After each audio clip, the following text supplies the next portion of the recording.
4 muaj pas ngjarjes së rënë në Manës të Durrësit, ku mbetën të vrarë 2 persona, Gzi Mallçi është vjedërzuar në drejtorinë vendore të policisë Durrës.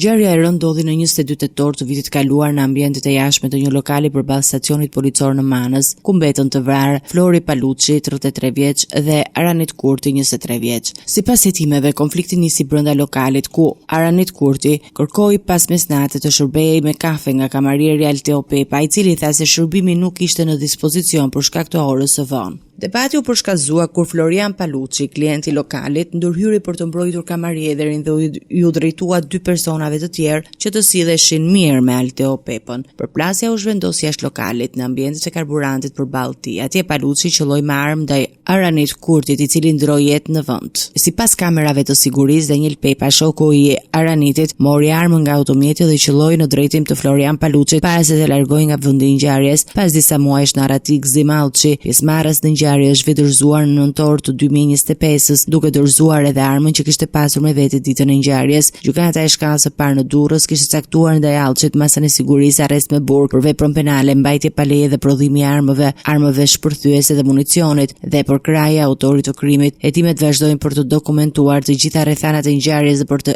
identifikuar të gjitha përgjegjësitë ligjore të përfshirëve.